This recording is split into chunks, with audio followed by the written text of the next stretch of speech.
Hi all, I hope you are having a great week. So this week in summer camps, we are going to be talking with your kids about the engineering design process. So I wanted to make sure to be able to share out for both our parents and students what the engineering design process is and why it's important. So we'll be going through this in camp this week. This gives you a little look into what we are doing this week. So first off, this is our engineering design process. So this is a cyclical process that we're going to be talking about through the next little bit. But to look at it a little bit first, we have ask, imagine, plan, create, and improve. So the engineering design process is a really important thing when you are an engineer of pretty much any type. Whenever you are creating a solution to a problem, this is the process that you take. So no matter what you are creating, whether it be a robot like your kids will be making this week, whether you are making a software, or whether you are just kind of brainstorming an idea, this is the process that is taken. So we're going to go into it and break down each of these parts of the process. So first we have the ask. So this is where we are talking about our problem, defining the constraints, and just kind of taking a look at what we are looking at. So first, what is the problem or need in the community? Who has that problem or need? And why is it important to solve? By the end of talking about this ask stage, we should be able to define who needs what, because, why. So we want to look at the problem because obviously we want to be able to solve the problem.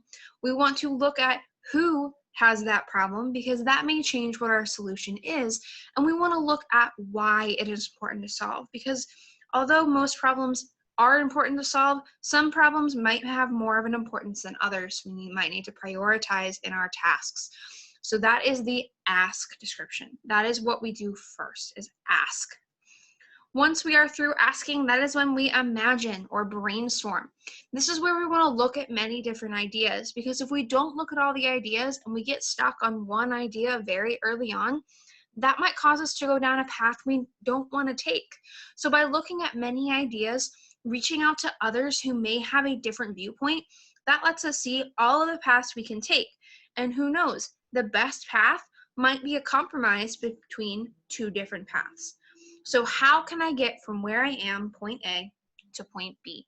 This is really a lot of talking out loud, talking with people in either a group or in your division of what you are working with.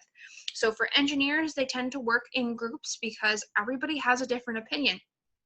I might see a very straight path from point A to point B, whereas my partner in my group might see a very different path. So by brainstorming together, we can get an idea of where all those paths go.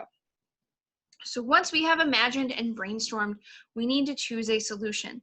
Once we've chosen our solution, we have to plan. So once I have a solution that I kind of want to take a look at and see how far it would go, that's when I need to plan.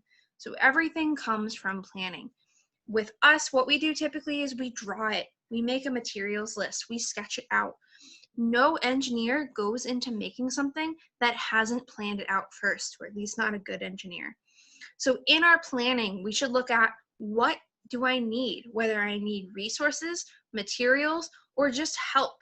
If I'm an electrical engineer, I might need a computer science engineer to help me make my program. Or if I am in a certain type of field, I might need help from somewhere else. So I need to look at that ahead of time so I can reach out to those people and get my help. So what should it look like? In our class this week, we're taking a look at robots and what they need to do in order to get from point A to point B. So we are going to be sketching out our robots. For other engineers, you've always seen those blueprints. Those are plans. That is an engineer looking at what they need and how they need to make it. We would rather take the time to plan it out ahead of time than start building and realize we don't have what we need. And what should it do? We now have what we think our solution is going to be, so we need to plan how to make that solution happen. If I'm making a robot that is supposed to drive, if I don't plan out that it should have wheels, that might cause an issue. So making sure we do this plan and know what we're going to do is very important to our design process. So once we have our plan, we have everything in place, what we think we need, we create. You prototype, you make it, you test it out. So if you have a physical creation, you start physically making it. If it's a software, You make it in your software. This is where we just make a prototype or make the first version.